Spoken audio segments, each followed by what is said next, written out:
Bon, du coup, les amis, reprenons l'histoire là où on l'a arrêté la dernière fois. Enfin, plutôt non. On va reprendre l'histoire à partir du fait que je vous ai posté une photo hier avec Linda, l'ex-femme de Caris. Ok? Donc, je vais vous raconter ce qu'on s'est dit, ce qu'elle m'a dit, ce qu'elle m'a montré. Puis ensuite, je reprendrai là où je me suis arrêté la dernière fois. Bon, vous devez savoir déjà que suite à ma story de la dernière fois, naturellement, Linda m'a écrit en me disant toi, je sais pas qui t'a payé, mais en tout cas, ça va pas se passer comme ça. Enfin, un message du genre. J'ai pas calculé dans un premier temps, mais suite à ça, j'ai une personne avec qui il m'est arrivé de collaborer, qui me prend des publicités, à qui j'ai déjà fait de la pub, qui me contacte et qui me dit, écoute, moi je la connais très bien, je la connais depuis des années et tout. Euh, tu devrais parler avec elle et écouter sa version. Pour être honnête, dans un premier temps, je voulais pas aller la voir, mais enfin bref, elle parle pas mal avec mon assistante. Mon assistante me dit si, va la voir, etc. Comme ça, tu es complètement impartial et peut-être qu'elle va t'étonner. T'as beaucoup d'éléments, et peut-être qu'elle en a que toi, t'as pas, etc. Je me dis c'est vrai, ça coûte rien. Donc au final, je vais la voir, on se donne rendez-vous. C'est pour ça qu'on a mangé ensemble. Et d'entrée, je la vois vraiment pas bien. Elle était anxieuse, elle m'explique que ça fait 2 jours, 3 jours que elle n'a pas dormi, elle n'a pas mangé suite à ma story. Donc je vous avoue que je suis un petit peu mal à l'aise. Quand j'arrive, ce qu'elle me dit, c'est écoute Nabil, si tu veux, je te raconte mon histoire, écoute mon histoire, et après je te montrerai des choses que j'ai. Moi je lui dis ok, vas-y. Donc elle commence et elle me dit, donc en fait, moi je me suis mis avec Harris, j'étais très jeune, il était très jeune aussi, il était absolument pas connu dans la musique. Moi je suis pas une michto, je l'ai connu, il avait rien du tout. Et elle me dit en gros, je vais même te dire plus, de base, quand lui se consacrait à la musique et tout, bah, il fallait bien qu'on paye le loyer, etc. Donc c'est moi qui travaillais. Et elle me disait, et c'était tellement dur même que j'avais pris 2 tafs. Elle me disait, la journée, je travaillais dans un bureau. Le soir, j'ai travaillé dans toutes les chichas de Paris pour que lui puisse se consacrer à la musique. Elle me dit, et de base, on s'était fixé comment on dit? Elle a dit quoi? Une deadline, une date limite. Genre, s'il perçait pas au bout de 1 an, et ben, donc en gros, elle me dit si au bout des 1 an, il perçait pas, bah, il allait devoir trouver du taf. Elle me dit sauf que les 1 an, ils passent, et cette période, en fait, elle dure pendant 5 ans, 6 ans, jusqu'à ce qu'il sorte son album Hors Noir. Et elle me dit donc c'est seulement quand il a sorti son album Hors Noir qu'il a commencé à percer et qu'il a commencé à faire rentrer de l'argent. Elle me dit avant ça, c'est moi qui m'arrachais à la tâche et tout justement pour que lui puisse se consacrer à sa musique. Elle m'a dit mais je l'ai fait et je le regrette pas. Si c'était à refaire, je le referai parce que c'était mon homme. Je l'aimais, je croyais en lui donc je faisais tout ce qu'il fallait. Pour être très honnête à ce moment-là, la famille, je me dis en vrai, j'ai envie d'aller droit au but parce que moi, ce que je veux savoir, c'est est-ce qu'elle est derrière tout ce qui est arrivé à Caris, la lettre avec la balle, etc., les gens qui sont allés chez lui, patati patata. Mais à côté de ça, je sens qu'elle a besoin, elle a l'envie de se confier. Et il y a un proverbe chez nous qui dit Tba kedeb, htsabab daro. Ça veut dire suis le menteur jusqu'à sa porte. Et à côté de ça, je me dis, si ça se trouve, peut-être qu'à l'arrivée, je me rends compte qu'elle me ment pas et elle va peut-être me surprendre. Donc je me dis, ok, va falloir que j'en passe par là, je vais devoir écouter son histoire. Donc elle m'a raconté toute son histoire, la famille. On est arrivé au resto à quelle heure? 20 heures. Ouais, 20 heures. Je suis reparti à 23h30. Donc 3h30, la famille à me parler, etc. etc. Bref, reprenons. Donc elle m'explique qu'une fois que l'album est sorti, à ce moment-là, ils décident de revendre l'appartement qu'ils avaient, que elle avait payé en travaillant, etc. Parce qu'ils avaient emprunté, enfin ils avaient contracté un crédit et qu'avec cet apport, bah, ils les mettent dans la maison, plus ils prennent un crédit à côté. Donc en gros, elle me dit la maison, on l'a payée à deux. En fait, c'est pas la maison Carrie, c'est parce que tu as dit dans ta story, il m'a laissé à la maison. Non, c'est notre maison. Et elle me dit regarde dans les papiers, c'est 50% Carrie, 50% moi. Donc elle me sort les papiers également. Qu'est-ce que... Donc ensuite, on commence à parler des tromperies. Elle m'explique que durant 15 ans, elle a jamais bougé le petit doigt, qu'elle n'a jamais trompé, que en gros, elle a toujours porté sur ses épaules, etc. Mais qu'elle n'est pas dupe et que arrivé à un certain stade de notoriété, quand il a commencé à péter, elle savait très bien qu'en showcase, il l'a trompé, elle recevait chaque fois des messages, etc., etc., et qu'elle était consciente de ça. Et elle me dit, en gros, tu sais comment c'est dans le milieu, les rappeurs, machin, machin. Je lui dis, ouais, mais si tu savais ça, du coup, pourquoi t'es resté avec? Donc elle me dit, bah, je l'aimais, quoi, et c'était comme ça. Donc, ouais, en gros, par amour, elle faisait avec, quoi. Elle revient sur ce que je vous ai dit. Vous vous rappelez quand je vous ai dit que, passé un temps, Caris, il part en vacances pour prendre du recul, et à son retour, il décide d'emménager tout seul. Elle me dit, c'est pas comme ça que ça s'est passé. Elle me dit, c'est vrai, il part en vacances pour réfléchir. Elle me dit, en vacances, moi, je suis toujours dans la attente de mes réponses. Je lui dis, dis-moi si tu m'aimes plus, si t'as quelqu'un d'autre, etc. Elle me dit, lui, il me dit, non, il y a rien, c'est juste que je suis pas bien. Elle me dit, à son retour, il me fait des faces bizarres. Elle me dit, un jour, je l'attends le soir, il rentre pas. Elle me dit, le lendemain, je me rends compte qu'il a pris toutes ses affaires. Elle me dit, quand je lui dis, mais pourquoi tu me fais ça, etc., etc., lui, il lui dit, en gros, écoute, Linda, j'entends des voix qui me disent de tout arrêter, je suis pas bien. Et elle me dit, moi, du coup, j'avais de la peine, je lui disais, viens, on va faire une ruqya, je sais pas, si t'es pas bien, qu'est-ce que t'as, parle-moi. Et en gros, elle me dit que lui, il lui dit juste qu'il est pas bien, qu'il a besoin de prendre du recul, mais il lui parle pas d'une autre femme, il lui parle pas de tout ça, quoi. Maintenant, plusieurs mois passent. Elle m'explique et elle me montre un message. Ça, je l'ai vu de mes yeux. Quand j'ai vu de mes yeux, je vous dirai, j'ai vu de mes yeux. Elle me montre un message de quelqu'un qui lui dit, ouais, fais attention, ton mari, il a une meuf. Elle s'appelle, comment elle s'appelle, tu te rappelles? Il voit une meuf de Toulouse. Elle s'appelle comme ça. Je sais plus le blaze. Et il lui a même acheté une voiture, une Fiat ou un truc comme ça. Donc, et on lui envoie une photo de la fille en question, ok? Donc elle, qu'est-ce qu'elle fait? Elle prend cette photo, le livret est là en bas. Elle prend cette photo, elle l'envoie à Caris et elle lui dit, attends, t'es sûr que t'as personne dans ta vie et tout? C'est qui? Elle, on me dit que c'est ta copine, je sais pas quoi, je sais pas quoi.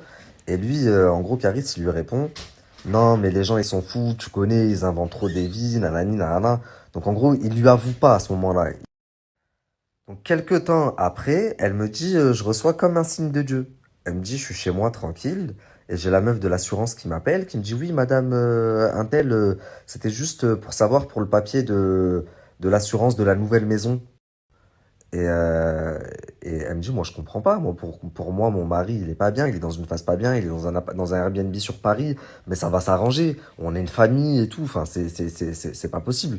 Donc, je comprends pas de quelle nouvelle maison elle me parle. Elle me dit, mais je rentre dans le jeu. Et du coup, je dis, bah, ça dépend, vous l'avez envoyé à quelle adresse?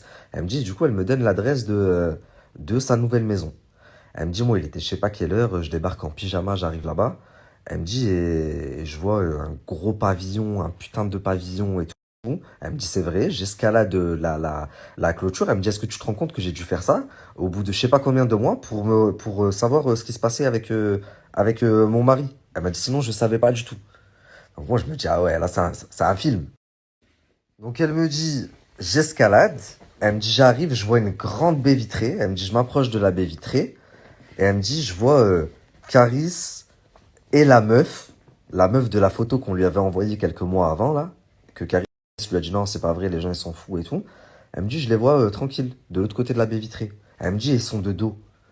Elle me dit, donc je mets une patate dans la baie vitrée. Elle me dit, ils se retournent. Elle me dit, tous les deux, ils se retournent. Elle me dit, et là, il fait quoi, Caris? Elle me dit, il va et il ferme le volet. Je rigole, mais c'est pas bien. Quand elle a dit ça, je voyais la scène. Je me suis dit, ah ouais. Donc, en gros, il se retourne, il voit sa femme. Elle me dit, il me voit, il est choqué. Elle me dit, il vient et il ferme le volet. Donc, il y a le store qui se baisse, en fait. Donc, à ce moment-là, la famille, vu qu'il ferme le volet, elle, qu'est-ce qu'elle fait? Elle tourne la tête, elle voit la Fiat de sa meuf, de la nouvelle meuf à Caris. Sachant que dans le message qu'elle a reçu, c'était marqué, ouais, Caris, il lui a même acheté une Fiat. Et là, elle voit la Fiat dans le parking. Donc, elle pète la Fiat. C'est les photos que je vous ai mis la dernière fois. Donc, elle a vraiment cassé la Fiat. Et elle me dit, à ce moment-là, Caris, il sort et me met une patate. Elle me dit, mets une vraie patate. J'étais sérieuse. Elle me dit, ouais, ouais, j'ai des photos, je vais te montrer et tout. Et elle me dit, et après, il me dit, viens, on va parler. Et elle me dit, il veut me ramener dans son garage, dans son souterrain. Elle me dit, donc moi, vu qu'il venait de me mettre une patate, elle me dit, bah, je me suis mis à enregistrer. Ah, je me dis, c'est un petit peu chelou. Tu te manges une patate par Caris, tu vas pas t'enfermer avec lui dans une pièce 2 minutes, 2 minutes après.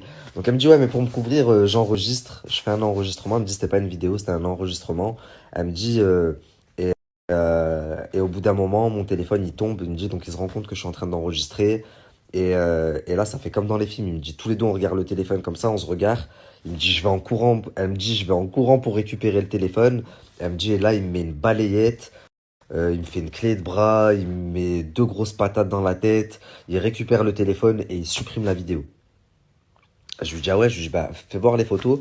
Et de là, donc, elle me montre, vous rappelez-vous, je vous ai dit, elle s'est cassé un ongle. Donc, elle me montre une photo. Dans les faits, son ongle qui s'est arraché. Donc, il lui manque un ongle. Et elle me montre une photo de sa tête. Pour être très honnête, c'est pas possible qu'elle ait mangé une patate. D'ailleurs, la photo, elle me l'a pas envoyée, mais si elle la met, vous constaterez de vous-même. Si tu te manges une patate à couper, je disais, en toute objectivité, et j'espère que la photo, elle la mettra et qu'elle va sortir, une patate de Caris dans la bouche, dans la tempe, plusieurs patates, ça fait pas ça, c'est pas possible. Parce que sur la tête, elle avait rien, il y avait pas de bleu, il y avait pas d'ouverture, il y avait rien, genre. Donc ça peut pas être une patate, c'est pas possible. Maintenant, je remets pas en doute le fait quand elle me dit, j'ai vu la photo de toute façon, son ongle cassé, ce que je vous avais dit, qu'ils se sont bousculés dans la chamaillade. Certainement, c'est pratiquement sûr même. Donc moi, je vois quoi? Je vois que donc son ongle, oui, en effet, il y a un ongle arraché, elle saigne de l'ongle. Et elle me montre également qu'elle est partie à l'hôpital faire une radio du pied.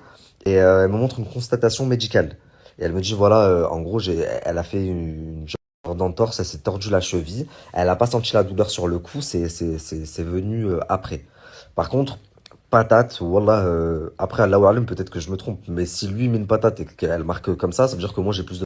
Ça veut dire que j'ai plus de force que lui, sûr. Parce que si moi, je lui mets une patate...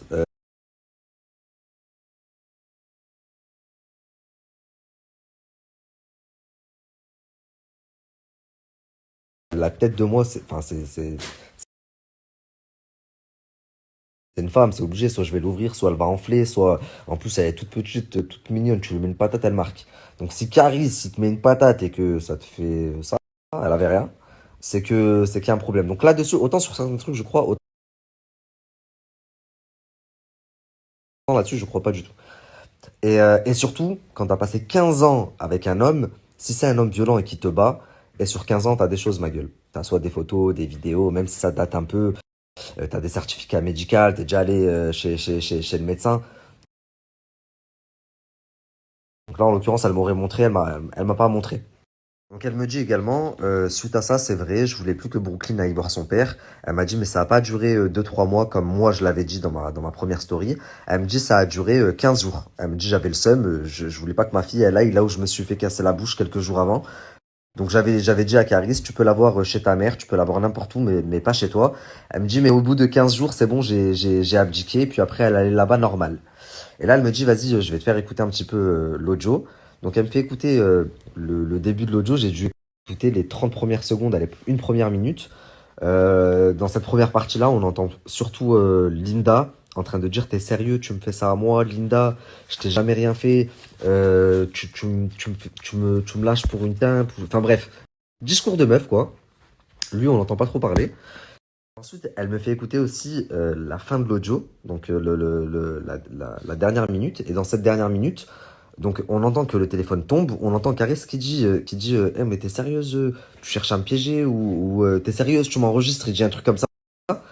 Et elle après qui crie, on l'entend hurler, on l'entend crier, on entend des bruits comme s'il se chamaille. Enfin pas comme s'il se chamaille, c'est bizarre. On entend le téléphone qui fait ça, regardez, ça va faire pareil.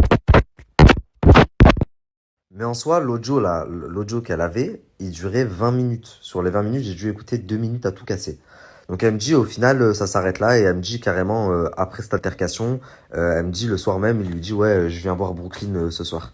Elle me dit donc moi je rentre chez moi, je suis choqué, je suis dégoûté, je suis au bout de ma vie, j'ai mon monde qui s'écroule, etc. etc. Et voilà, enfin la version Linda elle s'arrête là. Du coup moi après je la questionne, je lui dis mais par rapport à Mikey, du coup ta fille apparemment elle parlait à son père d'un tonton Frankie, ça fait déjà 2 piges. Et il vient de se rendre compte qu'en fait, ce tonton Frankie, c'est Mikey. Et elle me dit, non, Nabil, c'est pas possible. Elle me dit déjà, il s'est jamais rien passé avec Mikey. Jamais, jamais, jamais. C'est juste un ami. Et elle me dit, la preuve en est. Donc, sa preuve, elle va sur Instagram. Écoutez bien, c'est bientôt la fin de sa version. Et ensuite, on va reprendre l'histoire là où moi, je l'avais arrêté l'autre jour.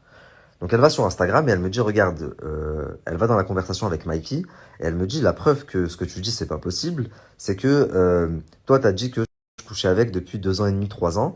Or, regarde, je lui ai envoyé mon numéro de téléphone seulement en août 2021. Et elle me montre dans la conversation Instagram qu'elle rentre de vacances à ce moment-là et qu'elle lui dit, au fait, tu m'avais dit de te dire quand je rentre, ben là, je suis rentré et elle lui envoie son numéro, tiens mon numéro. Donc elle me dit comment je pouvais coucher avec lui depuis 2 ans et demi, 3 ans, sachant que je lui ai envoyé mon numéro que là, en août de 2021. Et un. Et elle me dit en soi, il s'est jamais rien passé avec lui, c'est juste un pote, jamais j'ai couché avec, etc., etc. Ok? Autre chose qui m'a aussi énormément touché, et vous savez en plus comment je suis, moi, ça veut dire que la femme a été là en face de moi, elle a pleuré, elle me parlait de sa fille et tout, forcément j'ai été touché. Ma femme encore plus touchée, pourquoi? Parce que ma femme elle s'est retrouvée dans son histoire, dans le sens où la femme qui s'est un peu sacrifiée, qui t'a travaillé de taf pour que son mec il réussisse, etc. Moi aussi, c'est un peu une histoire similaire avec Noémie. À l'époque, j'étais un galérien, j'avais pas c'était Noémie qui m'assumait, hein. Ça a duré bien presque un an cette histoire. Elle était à la fac, elle travaillait, j'avais pioché dans ses économies et elle s'en foutait parce qu'elle voulait que je me consacre et que je sois bien moi dans ma tête. Au final, t'as fait un bon investissement, ça va? Ouais, ça va. Alhamdoulilah. Plutôt rentable. Plutôt rentable, bon. Mais je me dis, c'est comme si demain, au moment où moi je commence à la baisse à l'IA, je la lâche et je vais chercher une autre meuf. Donc, on a été touché, je vous dis la vérité. Se connecte sur son application de banque, la famille. Elle était à découvert, elle pleure, elle me dit regarde comment je galère. Elle me montre que ça fait quelques mois qu'il lui envoie que 1 000 € par mois. Ça fait plusieurs mois qu'il lui envoie que 1 000 € par mois. Elle me dit il est passé de 2 000 à 1 000. Elle me dit je peux même pas acheter une poupée à ma fille alors que lui il est là à snapper des Rolex, des grosses voitures, il a un leasing à plus de 8 000 balles par mois. Est-ce que ça c'est normal? Elle me dit que tout ça en fait, contrairement à ce que j'ai dit, elle me dit c'est pas parce que moi rappelez-vous je vous ai dit là, il y a 2, 3 semaines, il a appris tout ce qui se passait, Mikey, etc. Et c'est de là que ça a commencé à chauffer et qu'elle a fait une story publique. Elle m'a dit, c'est pas pour ça que j'ai fait une story publique. Elle m'a dit, j'ai fait une story publique parce que il refuse, ça fait quatre fois qu'il repousse le jugement, le procès pour la pension alimentaire. Elle me dit, la dernière fois, il m'a arnaqué, il m'a fait du vice. Qu'est-ce qu'elle a dit? Elle a dit, ouais, on avait la date de procès. Et son avocat a dit à mon avocat, viens, on fait un truc amiable entre nous. Du coup, mon avocat était d'accord, sauf qu'il devait donc elle me dit, il devait se voir faire une réunion la semaine d'après et l'avocat de Caris a arrêté de donner des nouvelles à mon avocat. Donc il m'a encore arnaqué, il m'a eu. Mais là je m'en fous parce que la prochaine date c'est en septembre et cette fois il va pas me la faire. Il sera obligé de se présenter. Moi je vais montrer tout ça. Donc ok. Ça c'est sa version à elle. Donc en gros, dans ma version à moi, elle m'explique qu'au final tout était faux. Elle n'a jamais couché avec Mikey. Elle a jamais voulu lui nuire. Le courrier avec la balle et tout ce que Caris a subi, elle n'a rien à voir et elle n'est au courant de rien. Euh, La petite, elle est allée à l'école. oui, la petite elle est à l'école, je l'ai dit aussi. Donc là, je vous ai raconté toute sa version de A à Z, tout ce qu'elle m'a dit. Sur tout ce qu'elle m'a dit, il y a des choses qu'elle m'a montrées, comme par exemple le livret de la petite, je l'ai vu. La petite, c'est une excellente élève. C'est vrai que je crois qu'elle a que 10 jours d'absence sur toute l'année, un truc comme ça. La maison, pareil, elle me montre qu'elle a 50-50. Enfin, elle me montre plein de petites choses comme ça. Et le truc, c'est que je me dis, en fait, c'est pas ça qu'il faut me prouver. On s'en fout que je me sois trompé, que la petite, elle ait raté 10 jours d'école et pas un mois. Et c'est futile tout ça. Ce qui n'est pas futile, c'est quoi? Est-ce que c'est toi qui a envoyé tous ces gens chez Caris? Est-ce que c'est toi qui a envoyé le courrier avec les grandes menaces et la balle? C'est tout ça qui est important. Enfin, toi et tonton Francky. Mikey, alias tonton Francky. C'est ça en fait que le fin fond de l'histoire. Et je pense que les gens veulent savoir. Non, c'est faux, non, c'est faux, non, c'est faux. Je dis, tu sais, avec tout ce que tu me racontes, même si il s'avère que t'as quelque chose à voir avec ça, bah, au fond, je pourrais le comprendre. J'essaie de lui tendre la perche pour voir. Elle me dit non, je n'ai rien à voir avec ça.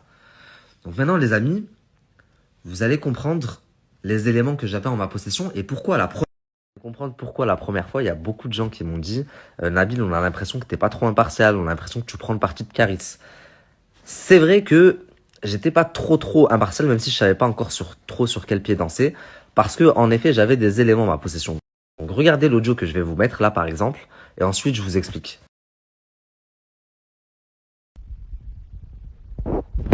Ouais, Roro, comment vas-tu? Ça va?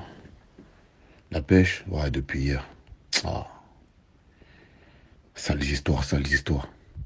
Mais bon, ça va, ça va. Elle est en train de se calmer là. Cette histoire-là va stagner. Elle va stagner. Juste moi, je voulais te dire en chap-chap, en rapide. Comme là, je vois que tout se balance de gauche à droite. L'autre a dit ça à l'autre, l'autre a dit ça à ci, l'autre a dit ça à ça. Tu vois ce que je veux dire? Moi, bon, je suis pas trop dans vos histoires, mais Roro, juste j'espère que tu vois le petit secret là. 14 juillet. Tu m'as compris. J'espère que tu l'as gardé pour toi. Tu vois ou pas? Voilà, parce que ça, c'est très grave et important. Je te fais confiance sur ça. Je te laisse, mon frérot. Ouais, moi, ça va, mais regarde, on m'a envoyé des captures d'écran. Roro, t'as merdé, mon frérot. T'as merdé. Moi, je sais pas pourquoi t'es parti jusqu'à tout ça. Là, Sema parle avec Tatiana, tu vois. Et Tatiana, a fait comprendre, moi, j'ai rien contre Lily, mais t'as vu, elle m'a pas dit son petit secret avec Mikey. Et c'est m'a dit comment ça? Elle dit ouais, c'est Roro qui m'a dit. C'est Roro qui m'a dit. Tu vois ce que je veux dire? C'est pas bien. Et c'est pour ça qu'elle a le démon, parce que du genre, sa pote lui a pas dit ce secret-là. C'est pas bien, mon frérot. Mikey, et c'est m'a dit comment ça? Elle dit ouais, c'est Roro qui m'a dit. C'est Roro qui m'a dit. Tu vois ce que je veux dire? C'est pas bien. Et c'est pour ça qu'elle a le démon, parce que du genre, sa pote lui a pas dit ce secret-là. C'est pas bien, mon frérot. Moi, je sais pas pourquoi, d'un petit truc comme ça, de t'as caché le compte ou je sais pas quoi, t'es parti dans cette escalade. Je sais pas pourquoi, mon frère. Et là, la famille, retenez deux choses. Première chose, il dit, c'est très important. J'espère vraiment, même s'il y a des choses qui sont sorties, là, l'histoire elle est en train de péter. J'espère vraiment que le 14 juillet, t'as vraiment fermé ta bouche là-dessus, t'as pas parlé là-dessus. Notre secret du 14 juillet, c'est quoi le 14 juillet? Ensuite, deuxième chose, à un moment donné, il parle d'une autre copine à Linda, avec qui elle s'entend plus non plus. Et il dit ouais voilà tout ça parce que elle a pas apprécié qu'elle était pas au courant du petit secret de Lily et Mikey. C'est quoi votre petit secret Lily et Mikey? Donc ça je trouve ça un petit peu bizarre, sachant que moi euh, Lily m'a dit, enfin Linda m'a dit clairement moi c'est juste un ami, c'est jamais rien passé avec, ok? Et le 14 juillet c'est ça qui me reste en tête. Maintenant ce que je vous ai dit la dernière fois, rappelez-vous très bien, je vous ai dit que quelqu'un avait essayé de foutre le feu à... Ça a coupé, je disais, quelqu'un avait essayé de foutre le feu à la maison de Caris pendant qu'il était en showcase. Il y avait sa femme enceinte dans la nouvelle maison. Heureusement, il avait laissé du monde, il avait laissé de la famille là-bas. Mais étant donné qu'à chaque déplacement, il se passait des dingueries, et ben là, en l'occurrence, sur ce déplacement-là, quelqu'un avait essayé de foutre le feu chez eux. Je vais vous mettre les photos, je les ai.